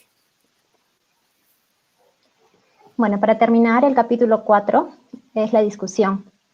Entonces, nosotras, a partir de la revisión bibliográfica realizada, encontramos que existe un gran interés respecto a la TOM, porque es muy importante en el campo de la investigación, sobre todo en la psicología y en el desarrollo social cognitivo infantil. La definición más consistente dentro de la literatura actual es la de Premack y Woodruff, quienes determinan que la teoría de la mente es la habilidad que tiene el ser humano para poder comprender y predecir los pensamientos, los propósitos e intenciones de las demás personas. La TOM es una función que se desarrolla a partir de los 4 años, ya que a esta edad, por medio de las expresiones de los niños, las expresiones declarativas, se puede atribuir que el individuo cuenta con una propia mente. Aunque hay investigaciones que dicen que es mucho antes, pero según lo que nosotras hemos encontrado en las investigaciones de Corbella, Acero y Silver, dicen esto. En la población adolescente únicamente se ha evaluado la empatía y la manera de entender el sarcasmo y la mentira, ya que ellos ya son capaces de predecir y comprender el significado de lo que los demás quieren decir. Las últimas investigaciones hacen referencia a la alteración de la TOM en diversos diagnósticos como el TEA, en el TDAH y en la esquizofrenia, trastornos en los cuales se encuentra una dificultad en la comprensión de los estados mentales y los sentimientos de los demás. Sin embargo, vemos que los niños que cuentan con un diagnóstico de síndrome de Down no presentan una afectación en la TOM. Existe escasa investigación actual de corte teórico en español respecto a la cognición social y la teoría de la mente. Por otro lado, de acuerdo al investigado, se observa una escasa validación de instrumentos en relación a Latinoamérica, más específicamente en relación a Perú. Hemos encontrado, en realidad no hay instrumentos validados. Como limitaciones, no se encontraron investigaciones respecto a la teoría de la mente en la población juvenil. Otra es que las investigaciones encontradas en Perú relacionadas a la teoría de la mente son muy pocas. Y finalmente, a nivel metodológico, no todos los artículos encontrados contaban con un acceso libre. Era bastante dificultoso poder ingresar. Sugerimos realizar más estudios de la TOM en la población juvenil.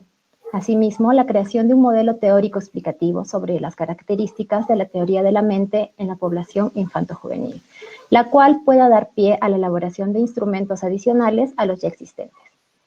Finalmente, se observa la necesidad de adaptar y validar instrumentos que midan la TOM en nuestro contexto. Es muy importante poder tener estos instrumentos, ya que su uso es común últimamente. Es necesario contar con baremos para obtener resultados que cuenten con mayor objetividad.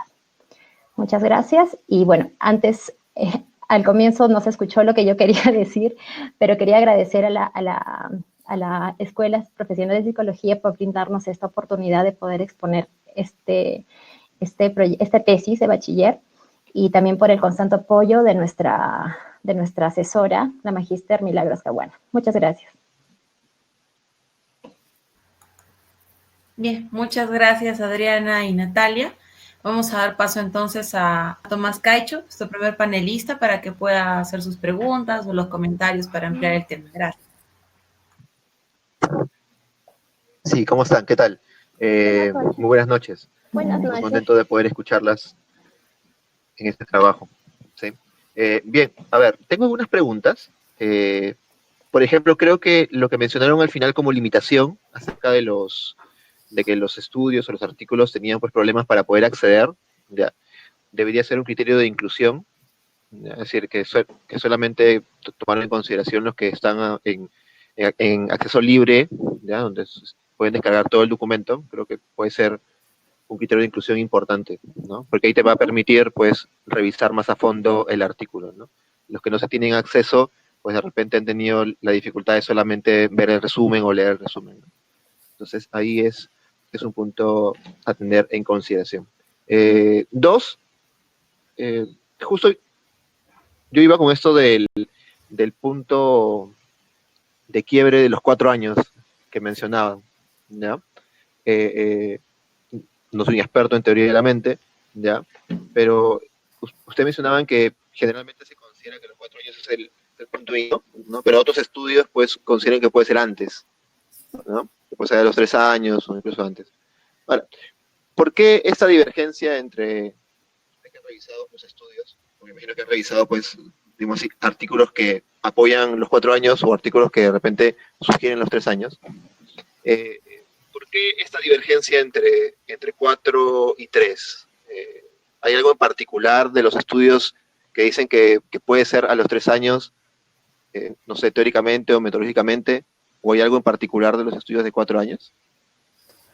Lo que encontramos fue que, bueno, está muy relacionado también con lo que es el lenguaje y también está muy relacionado con las experiencias que pueda tener un niño y también sobre su estimulación, ¿no? Eso es muy importante.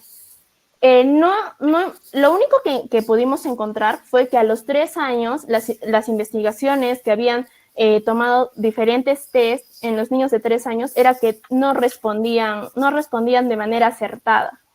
En 4 años la mayoría ya respondía de manera acertada y a los 5 ya todos respondían bien. Incluso, bueno, con el test que evaluaban era con el de Sally Yean, ¿no? Pero más información no hemos podido encontrar. Claro, justamente es porque las investigaciones en las que encontramos dicen que a partir de los 4 años ya los niños pueden hacer notar sus expresiones declarativas con mayor claridad, ¿no? Y los niños cuentan con su propia mente. Entonces, por eso, según las investigaciones encontradas, es que dicen esto, ¿no? Que esta edad es como el punto de quiebre, el punto exacto en la edad de los niños para poder demostrar estas habilidades y este tipo de expresiones. Y ese punto de quiebre se sugiere que debe ser universal, o no. Es decir, que todos los niños a partir de los 4 años ya se expresan mejor y pueden entender un poco más toda la información, etcétera. O no es universal. Yo opino, bueno, por lo que hemos visto, universal, no podríamos decir que sí o sí todos los niños va a ser igual, porque no todos los niños tienen la misma crianza, no todos los niños tienen las mismas experiencias, la misma estimulación, es totalmente diferente. Pero en cuanto a la normalidad, sí, a los 4 años, ¿no? Listo. De ahí mencionaban al final que hay pocas investigaciones acerca de teoría de la mente en la población que ustedes están realizando, tanto en Latinoamérica como también en el Perú, ¿no? Entonces, pero hay. Sí. De su conclusión, hay pocas, pero hay. Ahora, centrándome solamente en esas pocas, ¿ya? A veces mi espíritu latinoamericanista sale un poco, centrándome solamente en estas latinoamericanas o peruanas, ¿qué se puede concluir para nuestro contexto? Para el contexto latinoamericano, para el contexto peruano. ¿Qué dicen esas investigaciones así de manera general? ¿Apoyan lo que en Europa o en Estados Unidos también se menciona o hay ciertas particularidades específicas? Ya, lo que hemos investigado, la mayoría ha sido en contexto latinoamericano. Mucho no hemos investigado, ya sea en Europa o en Estados Unidos. La mayoría de investigaciones que nosotros hemos tomado en cuenta era lo que era Argentina, hemos tomado de Brasil, creo que 1 o 2 de Perú, pero no hemos revisado en cuanto a Europa o Estados Unidos. O sea, la mayoría de información que ahorita les hemos dado es en este contexto, ¿no? Sí, pero sin embargo, por ejemplo, los test realizados por Baron y Cohen son hechos en otro contexto, ¿no? Y realmente sí concuerdan con las investigaciones hechas en Latinoamérica porque ya que las pruebas sí concuerdan con el contexto en el que estamos, ¿no? Y para los niños que les podemos tomar esas pruebas. Entonces, a su pregunta es que sí, realmente sí concordaría un poco las investigaciones de otros contextos. De repente eso nos llevaría como que a sugerir un poco a ampliar el estudio para revisar también pues investigaciones en Estados Unidos, en Europa y ver pues diferencias o divergencias entre los resultados, ¿no? De repente puede ser una de las sugerencias que ustedes coloquen, o de repente lo han colocado ya en su estudio, ¿sí? Por mi parte, está bien. Por mi parte, me parece muy bien. El diagrama de flujo también es muy bueno porque ya es un poco más específico cuántos artículos han ustedes recogidos en cada base de datos, lo cual también es éticamente importante, ¿no? No solamente dar el número total, ¿ya? Sino también pues, por la base de datos que uno va recogiendo. Entonces, en ese sentido, sí, una cosa que me estaba olvidando, creo que ustedes en la parte del método mencionaban las palabras clave que han utilizado, ¿sí? Sí. Para las palabras de búsqueda. Y las palabras de búsqueda ustedes la pusieron ahí solamente en español, pero luego ustedes mencionaron que también habían buscado artículos en inglés, ¿no? Sí. Entonces, sería bueno, tanto en la presentación como en el documento, colocar los términos que han utilizado tanto en español como en inglés, ¿ya? Listo. Para las búsquedas, ¿sí?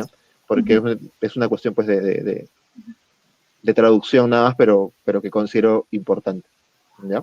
Es como una sugerencia final. Gracias. Felicitaciones. Muchas gracias. Gracias. Gracias. Bien, gracias Tomás. Bueno, ahora vamos a invitar a Oscar para que nos dé sus comentarios y apreciaciones. Sí, bueno, en primer lugar, igual que a sus compañeras, les agradezco la presentación. Creo que fue extremadamente clara y organizada, así que las felicito. Gracias. No me queda ninguna duda de que efectivamente hicieron una revisión sistemática bastante bien hecha, tanto por lo que presentan desde el punto de vista teórico como por los antecedentes metodológicos que nos exponen. Al igual como les comentaba a sus compañeras y Tomás les comenta a ustedes, creo que observar el criterio del pago de un artículo como una limitación es más bien algo que uno estudiaría antes y pone en riesgo la viabilidad del estudio más que es realmente una limitación del muestreo o una limitación del proceso de investigación, como para futuras cosas que puedan hacer en conjunto. Es más bien un análisis de viabilidad de lo que vamos a hacer, más que una limitación del estudio en sí mismo. Y también respecto a eso, como del proceso formal de la investigación, sí comparto lo de que las palabras deberían estar traducidas, dado que hicieron búsqueda en 2 idiomas, y también sería sugerible quizás reducirlas porque probablemente les ayuda a focalizar con mayor claridad lo que están buscando, ¿no?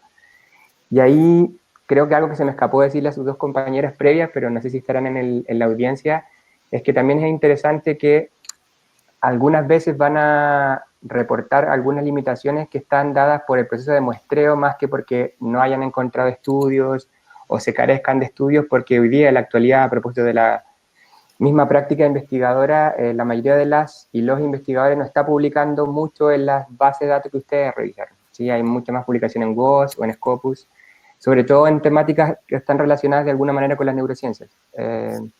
Los esfuerzos de los proyectos de investigación hoy día van a estar centrados principalmente en publicar en WOS, y entonces va a ser complejo a veces pillarlo a través de Google Scholar o de alguna de las bases que ustedes nos muestran. No es eso entonces un impedimento para lo que hicieron, pero es una sugerencia un poco quizás para lo que puedan seguir trabajando.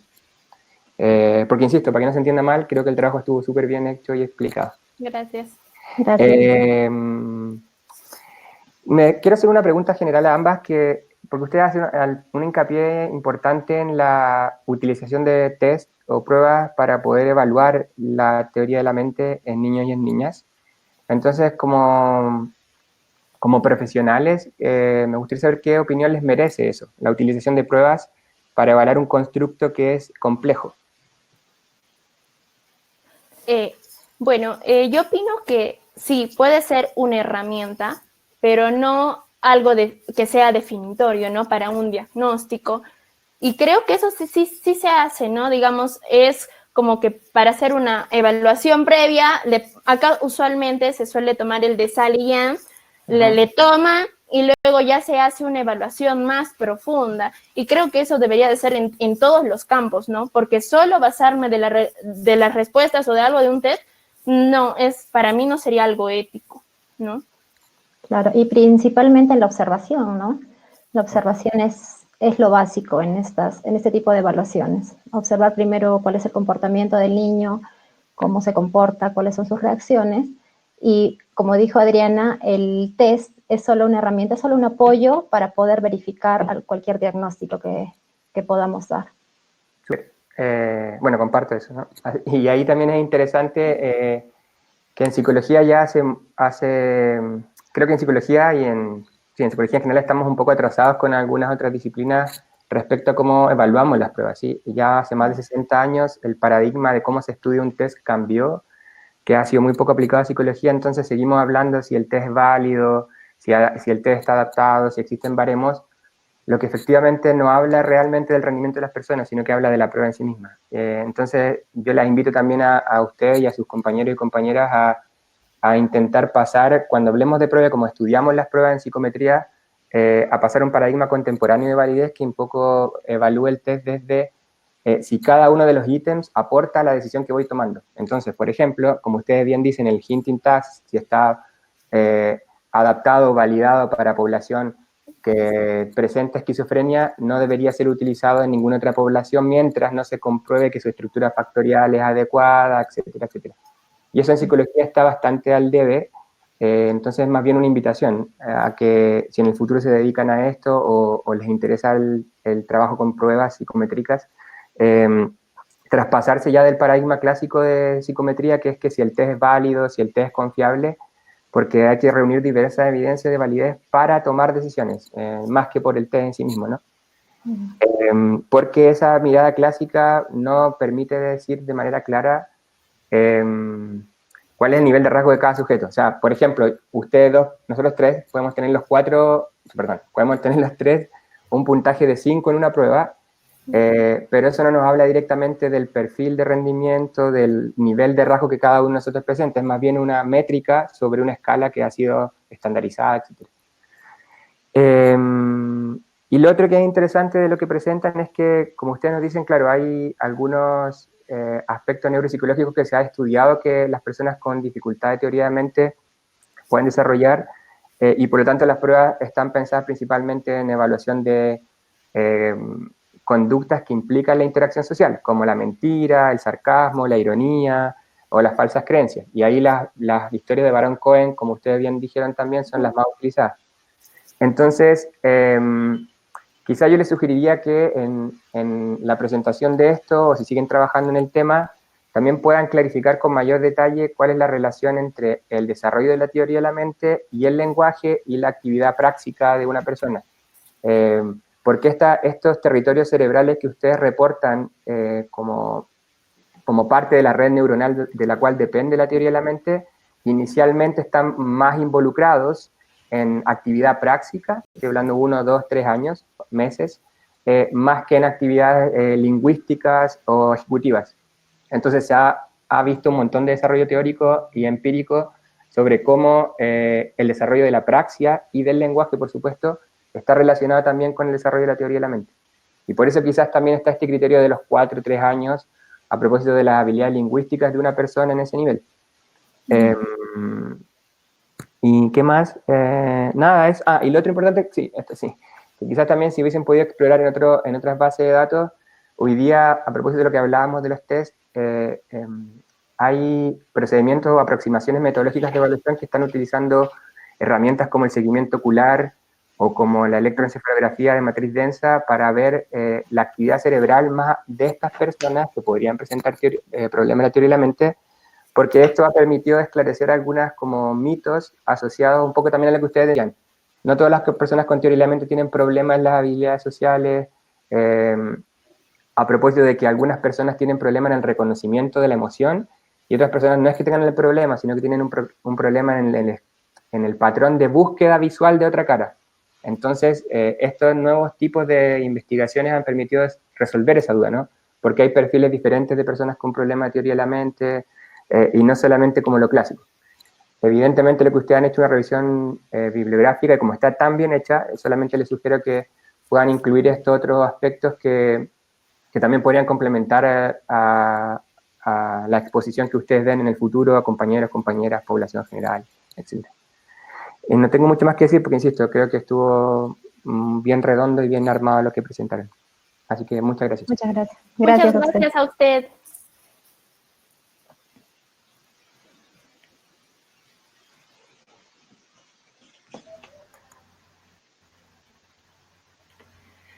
Bueno, ahora sí que ya hemos culminado con la presentación de estos 3 interesantes temas. Sí, compartirles que los comentarios que tenemos también es que están de acuerdo con lo interesante de la temática que han trabajado. Y bueno, ahora sí me queda dar paso a nuestra directora de la Escuela Profesional de Psicología, la magíster Elba Franco Delgado, quien va a dar las palabras finales a nuestro evento.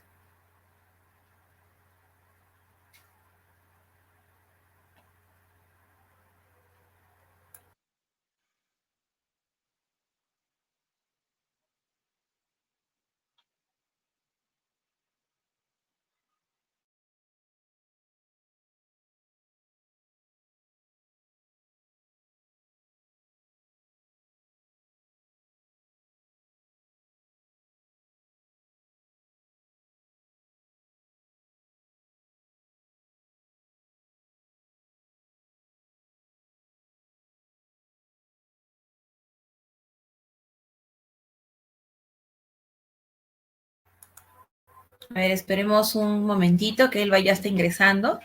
Bueno, me queda agradecer de manera especial a las asesoras de ambos trabajos, a Jimena Llerena y a Milagros Caguana, que han guiado a estos 3 equipos de investigación durante su trabajo y que van a seguir guiando, y a quienes alentamos a que puedan publicar, ¿no? Que es lo que nosotros también buscamos.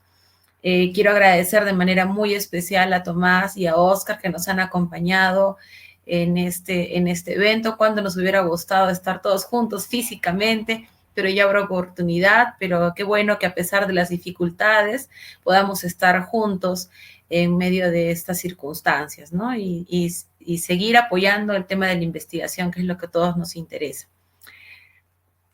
Bien, los comentarios, ¿no? Los alumnos que están muy bien, están muy contentos. Qué bueno. A ver, no sé si ya tenemos a Elvita con nosotros.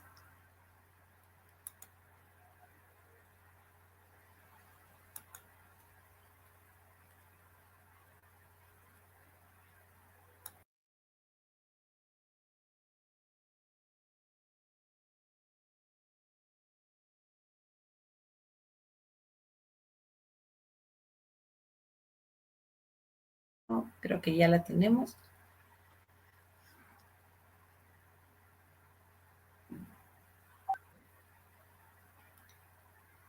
Ok, ahora sí, las palabras de nuestra directora de la Escuela Profesional de Psicología. Adelante, Elvita.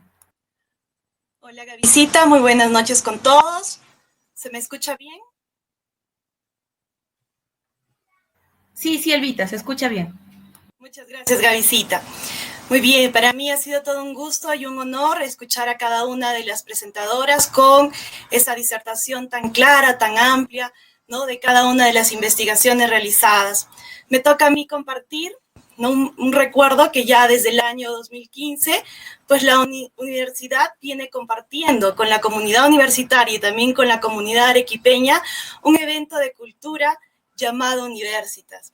La cantidad de actividades que año a año se va sumando no son otra cosa que la expresión más clara de una comunidad universitaria que tiene un enorme deseo de compartir con la ciudad el fruto del trabajo intelectual.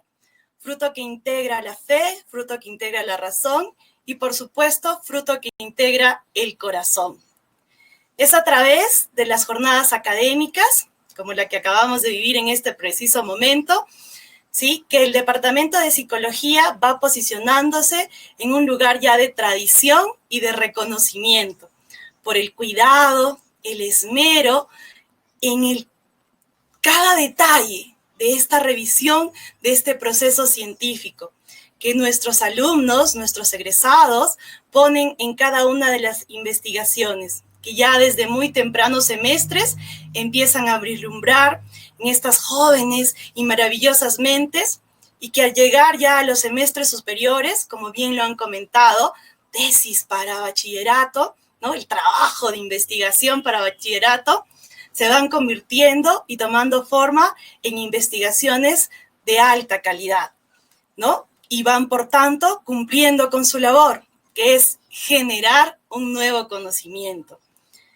Ya Rubén Ardila en el año de 1975 nos comentaba a todos los que estamos involucrados en este mundo universitario qué es nuestra labor como docentes. Ya está Gavisita y todos los docentes de la Escuela de Psicología que forman, ¿no?, en nuestros estudiantes de psicología esa imaginación creadora que nos permite a los estudiantes de psicología, a los docentes, a los ya psicólogos, prever las situaciones que podrían ocurrir, ¿sí? Imaginarnos cuál podría ser el resultado de variar algún factor, como nos decían nuestros panelistas de tan alto nivel, ¿no? ¿Y qué pasaría si consideras esto otro? Busca la investigación resolver problemas que muchas veces parecen irresolubles a simple vista, pero la capacidad de imaginación, ¿no?, ese aporte de la fantasía, inclusive en algunos momentos, y por supuesto el rigor de nuestra ciencia, nos sirve de ayuda para lograr resolver estas problemáticas.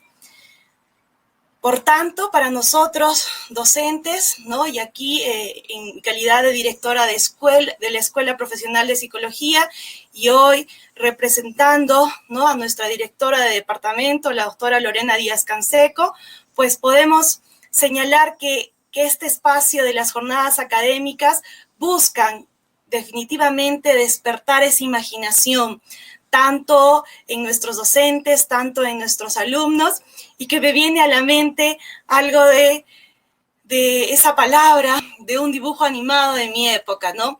Tratar siempre como psicólogos, investigadores, ver más allá de lo evidente. Quiero agradecer al doctor Tomás Caicho Rodríguez, ¿sí?, y al magíster Óscar Vélez García por su presencia, por sus aportes, por cada una de las recomendaciones que tan gentil y tan claramente les han dado a cada una de las presentadoras del día de hoy, ¿no? A Valeria, a Natalia, a Adriana, a Clarisa, ¿no? Gracias por sus presentaciones y su gran despliegue. Y en general también quiero agradecer a cada uno de los asistentes y a este evento académico y a todas las personas que han hecho posible que se desarrolle estas jornadas académicas que ya son tradición, que forman parte de nuestra participación en Universitas, y por supuesto a ti, Gavisita, como organizadora principal. Muchísimas gracias a todos, y para nosotros va a ser siempre un evento que nos da esa ilusión por el nuevo encuentro, por estar reencontrándonos una vez más al próximo año. Muchas gracias y muy buenas noches a todos. Muy bien, muchas gracias, Anita. Quiero agradecerles a todos los participantes, a todos los que nos han acompañado en este evento tan importante para nosotros. A nombre del Departamento de Psicología de la Universidad Católica San Pablo, agradecemos su gentil asistencia y pues quedamos prestos al servicio de ustedes y el Centro de Investigación también. Un fuerte abrazo a la distancia, cuídense mucho, cuídense a sus familias. Nos vemos pronto. Un abrazo.